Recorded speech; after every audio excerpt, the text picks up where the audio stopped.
Woo, Minnesota. They done pissed Trump off. Buckle up, because when Trump said send them back, the entire state flipped upside down in real time. ICE hit the streets, politicians start melting, the fraud receipts finally spilled out, and Ilhan Omar, she's not reacting to this well. Tonight, I'm walking you through exactly how Trump's words at the meeting became a chain reaction Minneapolis was not ready for. And they contribute nothing. The welfare is like 88%. They contribute nothing. I don't want them in our country, I'll be honest with you, okay? Somebody would say, oh, that's not politically correct. I don't care. I don't want them in our country. Their country is no good for a reason. Their country stinks, and we don't want them in our country. I could say that about other countries, too. I can say it about other countries, too. We don't want them to hell. We have to rebuild our country. You know, our country's at a tipping point. We could go bad. We're at a tipping point. I don't know if people mind me saying that, but I'm saying it. We could go one way or the other, and we're going to go the wrong way if we keep taking in garbage into our country. Ilhan Omar is garbage. She's garbage. Her friends are garbage. These aren't people that work. These aren't people that say, let's go, come on, let's make this place great. These are people that do nothing but complain. They complain. And from where they came from, they got nothing. You know, they came from paradise, and they said, this isn't paradise. But when they come from hell, and they complain and do nothing but bitch, we don't want them in our country. Let them go back to where they came from and fix it. Thank you very much, everybody.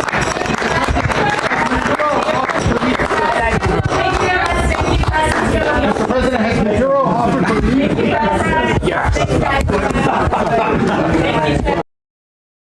Yeah. This right here is what you call a policy switch being flipped live on TV. No filters, no teleprompter, no be nice speech. My guy was on Trump time. All right. Trump basically said, look, if you came here to drain the system and complain, you can catch the next flight back. All right. Deuces. Bye. All right. You know what? Minnesota, they heard that instantly. I'm a citizen of this country, and they take me off and they hold me, they detain me here. I don't know what they're doing. I have no idea. These guys are so stupid. I don't know what they're talking What they want to see? My passport. I give my ID, I give my passport ID, everything. They didn't want to listen to me. They want to talk to their supervisors. And you said they take interview. I don't know why they take interview here. They asking me, have you been interviewed or what? I said, no, I haven't been interviewed. They said they're going to take interview, and soon as you come, they said it's going to be hot, so they just run off. They took it off. Because of you guys, they just they didn't want you to involve with it. Right. Yeah. Can I get your name, or do you want to give that? My name is Ali. Can you spell it? Ali, and last name Dahir. Can I just start telling you've been in the country? Excuse me? Telling you've been in the country. I'm just curious. Telling me what? 25 years. Yeah. You see how fast that escalated? Trump didn't say, look, we're going to start this next year. No, he said, send them back. And I said, say less. Cool, we on the way. Now, people were getting stopped in Minneapolis before the, chairs in the cabinet room even cooled off. This is the part the media always pretend is hypothetical. Nah, this is happening on people's blocks as you're seeing. Now, let's go ahead and get some confirmation real quick, though. Yeah. Shout out to my guy, Eric, who posted this for us. But just then, ICE is all over Minneapolis right now. Omar, I don't know how you say his last name, but it says Omar says, claiming they are rounding up my what? Oh, Omar says claiming they're around. Okay, I got it. I just didn't read it properly. Awesome news. This is music to my ears. Send them back. He posted, ICE has been seen all over Minneapolis, abducting our neighbors from the streets and their homes as a part of their operation. Please share this thread with your friends and neighbors to make sure they have access to the resources necessary to protect each other, he says. When a Minnesota state senator says ICE is all over Minneapolis, that's not a rumor. Hey, that's confirmation. You've got ice on the ground, checkpoints popping up, and then the internet cheering like Vikings finally made a Super Bowl.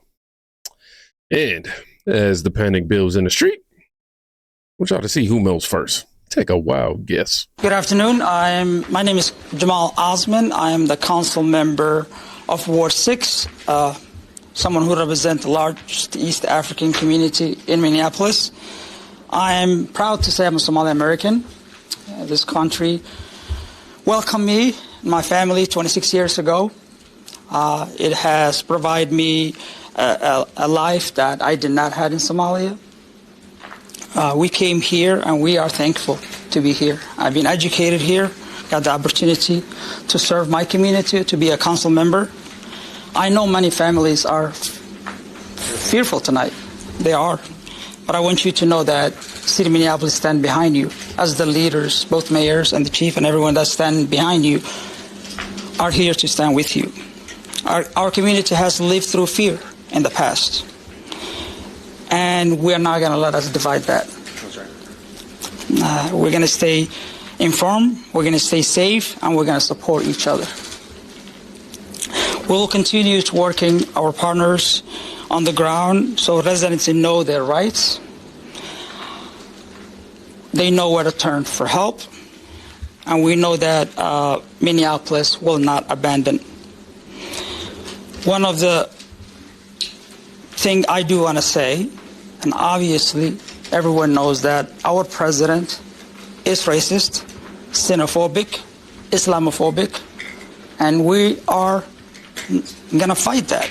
America has a history of fighting and stopping those kind of individuals who continue to divide people and divide communities. Many Somalis that live in this community are working at your groceries, working at your hospitals, delivering your babies. They're doctors. They are very successful individuals. Now I would like to switch into Somali to speak to my community. Assalamu alaikum. Walaalayaal waxaan la hadlayaa community-ga magaalada Minneapolis. Anigoo ah Jamal Usman. Waxaan inii sheegayaa City Minneapolis garabkiina ay taagan tahay. Community-geena target ayaa lagu yahay.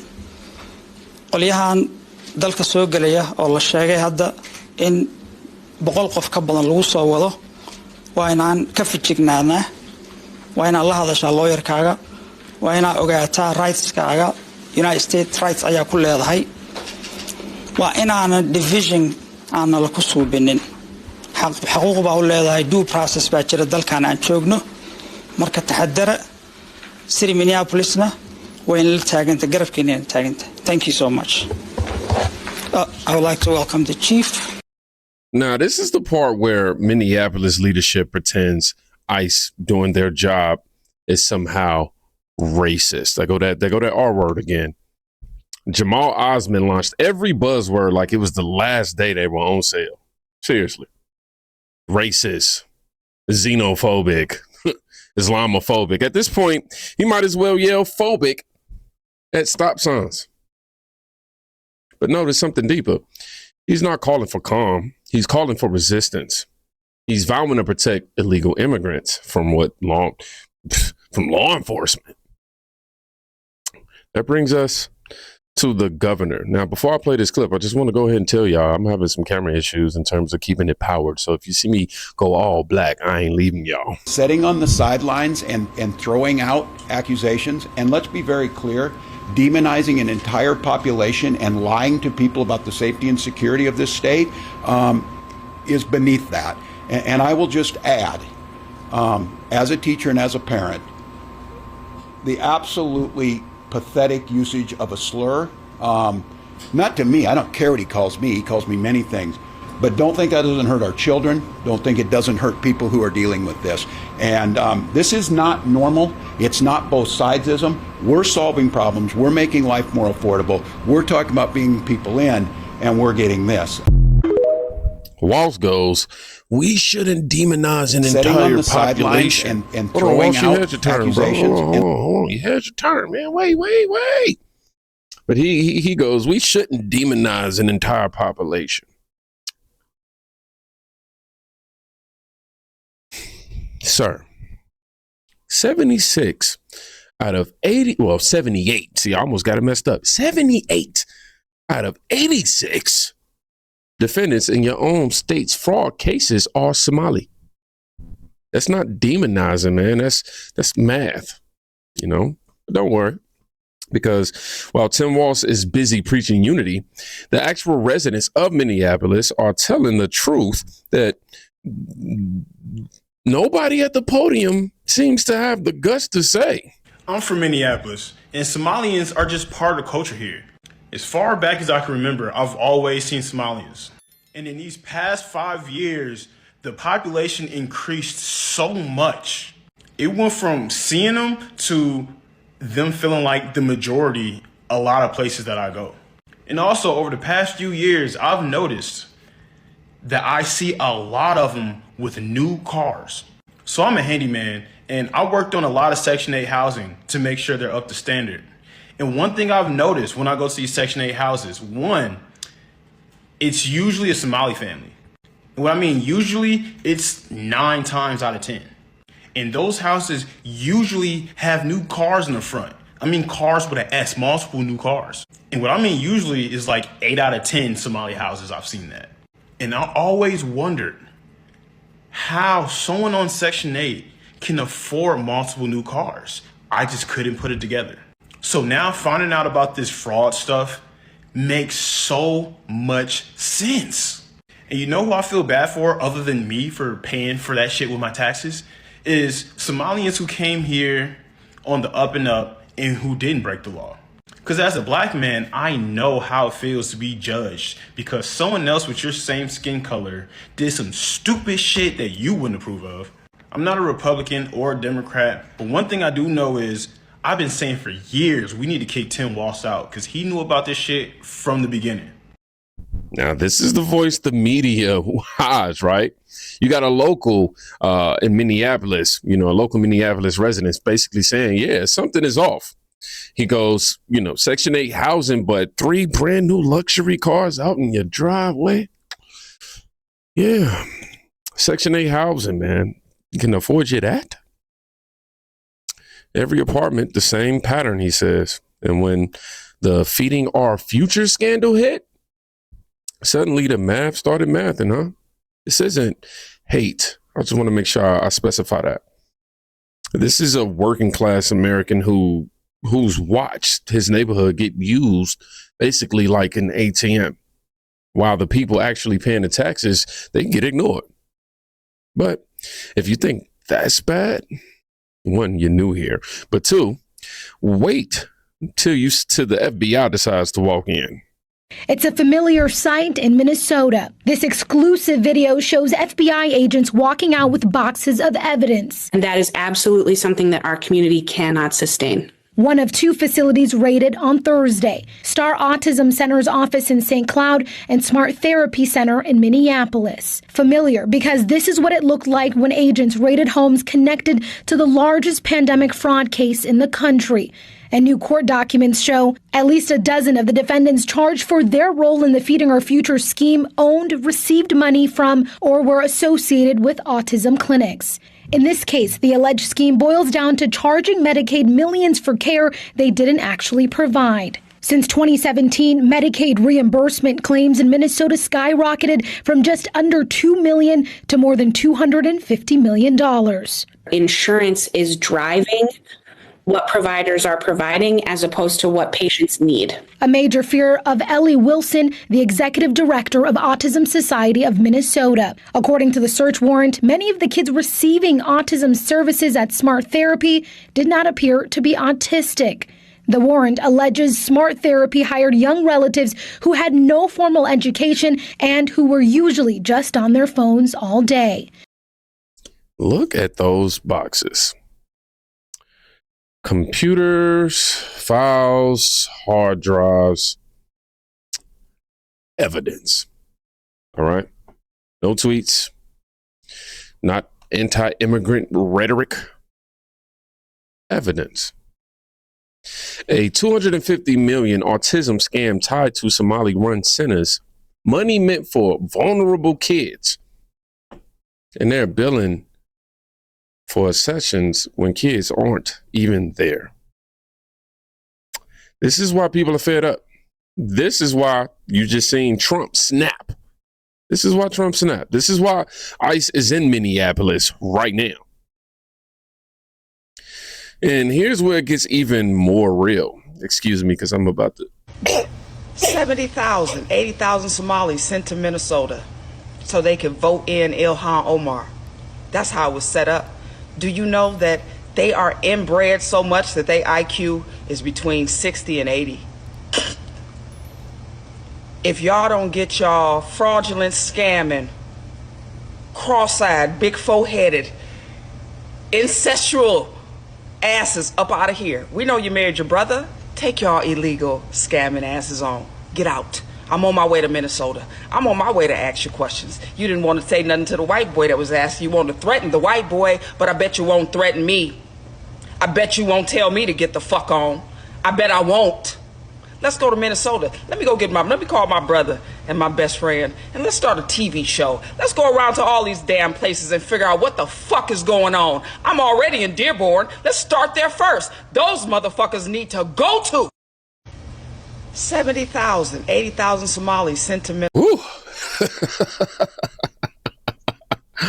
Oh, man. Now, when Black Americans are saying, I'm flying to Minnesota to confront Ilhan Omar, that's when you know this isn't white versus Somali. This is American versus Somali fraud. All right. I ain't even going to say Black American.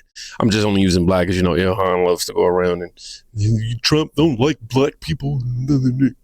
This is taxpaying Americans versus people who game the system for years while leaders look the other way. This moment is bigger than politics, right? It's cultural. It's generational.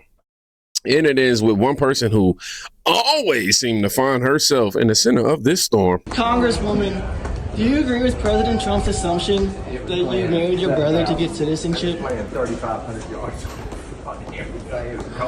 Have you begun packing your bags for Somalia yet, Congresswoman Omar? Not going anywhere. So you're not? No, don't waste your energy on me. Do you have a message for President Trump? I will be here probably longer than Trump. Wait, do you have a message for President Trump? I am like a quarter of his age. Do you have anything else you'd like to say to him? It's an old man losing his mind. I don't know why he's obsessed with me. Interesting. Well, thank you, Congresswoman. Yeah, I hope he gets help. Thank you.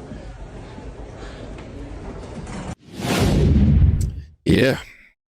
Congresswoman. You know what?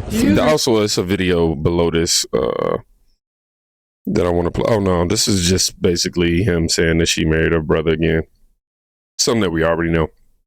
But Ilhan Omar's response, you know, to all this is, you know, I'll be around longer than Trump. I'm not going anywhere. But just the other day, she said she wasn't afraid to go. And, you know, that's wild because deportations, they just started. You know, ICE is on the ground. Fraud cases, boom, are exploding right now. FBI raids are stacking up like dominoes, and my camera will not stop dying.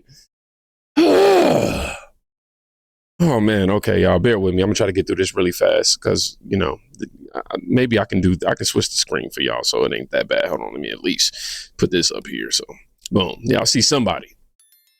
But I'll say this. You know, FBI raids are stacking up like dominoes. Minnesota is becoming the center of gravity for the entire immigration debate. Maybe I should pause this because there are words going on that may confuse some of y'all. I'm sorry, y'all. This is so unprofessional, but, you know, y'all bear with me. But, yeah, and Omar's stance is basically good luck, get rid of me. You know, this video started with Trump saying, send them back. And it ends with Omar saying, you know, basically, I'm not going anywhere.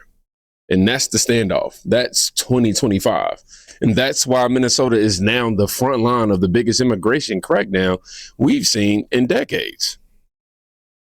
Makes absolutely no sense. I'm back. Now, this isn't about this isn't a story about race. I'm going to make that clear. This isn't even about politics, honestly. This story is about a state drowning in fraud, leadership ignoring it, and a president who finally has the gall to say enough.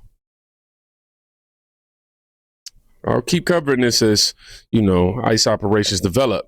So if you haven't already, make sure you hit that subscribe button, hit that like button, you know what I mean? Go ahead and share it with somebody, you know, so YouTube stop playing with me in the algorithm, you know what I mean?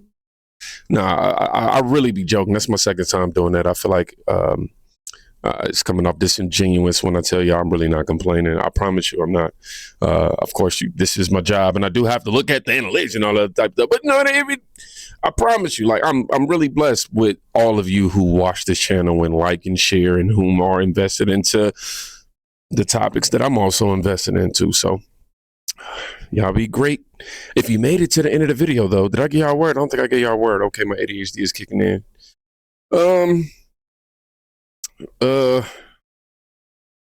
Dang. Just put no words, because that's what I have for this. If you made it to the end of the video, put no words. Y'all be safe. Go check on a friend today. You can quite literally be saving their life. Peace.